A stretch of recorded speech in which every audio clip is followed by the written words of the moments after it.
Shalom Aleichem, everyone. We're continuing Hachzeg's learning of the Pele Yoetz. This is day number 30, and we're starting a new chapter today called Zilzul, disrespecting people, shaming them, embarrassing them, and these are very pertinent things for each and every one of us. Zilzul bichor acherim tzarich lizar harbe. A person must be very careful not to disrespect others. You should not disrespect him, not in your words that you use, nor in your maisa, in the actions that you do towards them. A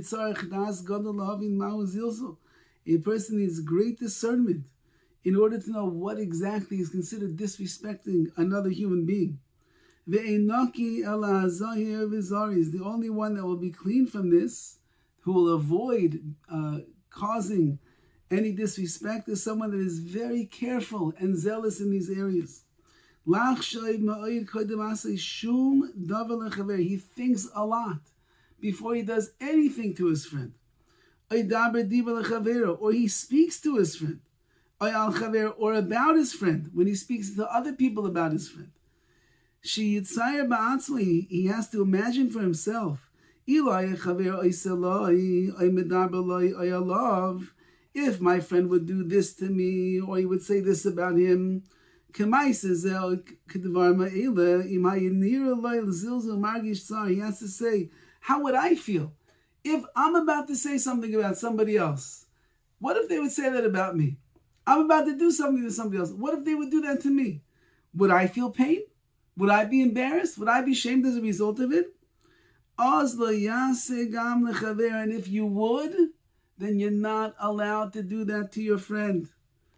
And that's what it says in the Gemara, that Hillel, the great Hillel, when the Ger was coming to convert, and he asked him, tell me, Rebbe, what is the Kol Torah Kula B'Regel Achas? What's the Yesod, the foundation of the Torah? He told him, whatever is hateful to you, do not do to your friend. That's how we behave in this world. This is the main principle of the Torah. That means I always have to be thinking, would I appreciate that? Would I like that? If somebody talked to me like that, how would I feel? And if the answer is, I wouldn't like that, I don't want people talking about me like that, I don't want people doing those things, then I don't do that to anybody else either. Well, the truth of the matter is, it says in the Chazal, Kol hanegoyim odem roye chutz min negei atzmai. A person is able to see all the negoyim, all of the saras, besides his own. A kohen is able to see the saras in somebody else, but he cannot see the saras, the negoyim, the blemishes and afflictions in himself. What does that mean? That means that, as he's going to explain, V'amar al-Chacham, he was quoting over here, Midrash Shmuel, there's nothing easier in the world than finding the faults in your friend. And there's nothing more difficult in this world, like to recognize your own mu'im, your own faults and blemishes. And therefore, we could see all the faults of others, but we can never see our own. We can identify with this person, he did this, and he's like that, and he has this bad meat and this. Me? I'm such a tzaddik. I don't see anything wrong with myself. And that's a very big problem. Because since we're looking for the wrong in others, and we think that we are the greatest tzaddikim, that's why it's easy to be mezalzel in the kavod, to disgrace and disrespect the honor of other people. Va'ish hashalem hayarias Hashem, a person who fears the Ribbono Shel Olam. Do not be drawn after money. After his own personal honor. After the pleasures of his body. Physical, material pleasures. He will sometimes degrade other people and put them down for his own honor and to get his own material gain over here. Or other personal benefits that a person wants. Come on, for example, if people accuse him of doing the wrong thing, you're not allowed to say, I didn't do that. Plaini aso. He did it over there. Chas v'shalom, that you're going to say such a thing. Shamu b'shas Chazal tell us that's called lashon hara. You're speaking derogatory about another yid, whether it's true, whether it's not true, it doesn't matter. That's mamish lashon hara. So be careful. There are evil men and sinful people in order to promote joking and jest and levity and the like. So amongst their peers, what do? Or sometimes they want to impress wealthy people so that the wealthy man will open up his hand and give me some of his money. They end up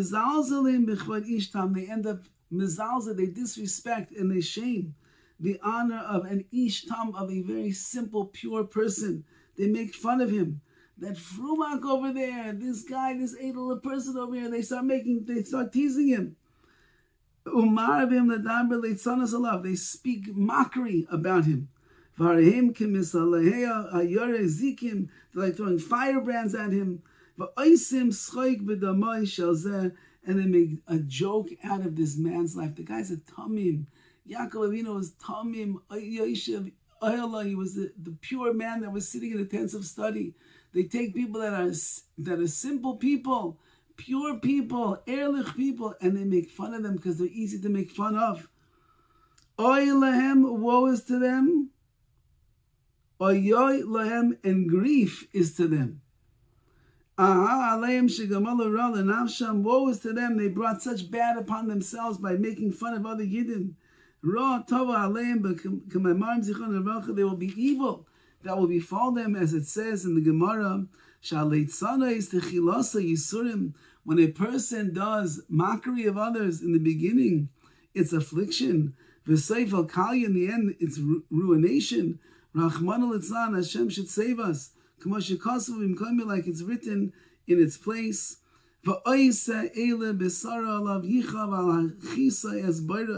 Those who do mockery and lay sonas on others, his flesh will pain him because he's angering Hashem. He thinks, it's such a big mitzvah to make people happy. I remember that Gemara in Tainus that said, who are the Ben Olam Haba, who's the people going to the world to come? Oh, look, Eliyahu said, those two people over there, the ones that make everybody laugh. So you know what? I have a mitzvah to make everybody laugh. Other people's feelings will get hurt? No, nishkeferlach. That's what I'm going to do. However, such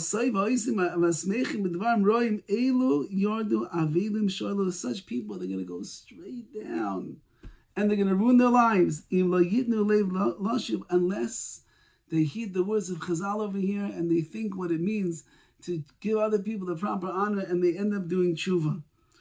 Uma me'oid, says the Pele Yoetz, Uma me'oid tzrichim nizar Talmidei Chachamim b'yaska ma'Torah.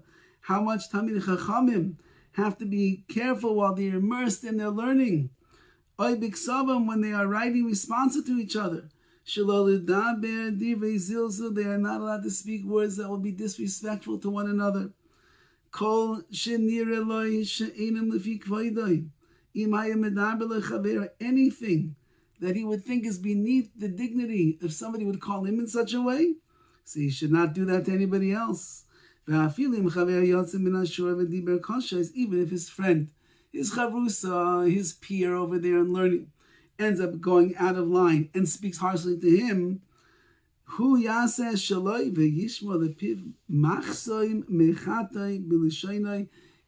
is going to control himself and keep his mouth shut. He's not going to respond in an unkind way.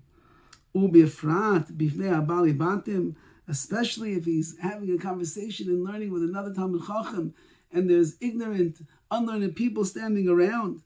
The Talmid Chacham better make sure that they're talking respectfully because everyone's watching them, and they're going to get the wrong idea. People say, ooh, look at these Talmid Chacham, that's the way they talk to each other. This one calls him a name, this one's screaming and yelling, he's calling him back a name, another name, and that's what they do. That's what learning Torah is all about. The Ike Chilul Hashem, it creates a tremendous Chilul Hashem, a desecration of HaKadosh Baruch Hu's name.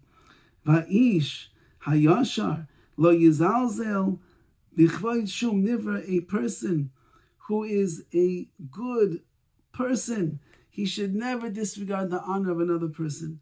All the more so his wife and his attendants. Not because they're obligated to serve him. Therefore, what he thinks he has the right to disrespect them. You're my servant. You're under my control. No, Khalila. Who says that you're any better than your friend? Who says? Just because he's your servant? Just because she has to do more for you? Who says? Who? The small and the great are equal over there in the world to come. Or in the grave itself. Everybody's the same. Everyone's going 6 feet down under. Who says you're even greater than anybody else? And it could even be that the servant is more deserving to receive reward in the eyes of Hashem. How do you know? If one of his servants or his maids or his wife or a child ends up going against his will, you should rebuke them nicely and gently and teach them the proper way.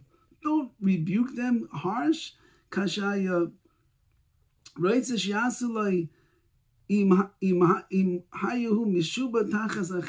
Just like if you yourself were under the jurisdiction of somebody else and you did something wrong, you would like them to speak nicely to you, to direct you in a kind way, and not to be harsh, and not to be critical, and not to put you down, and not to make you feel bad.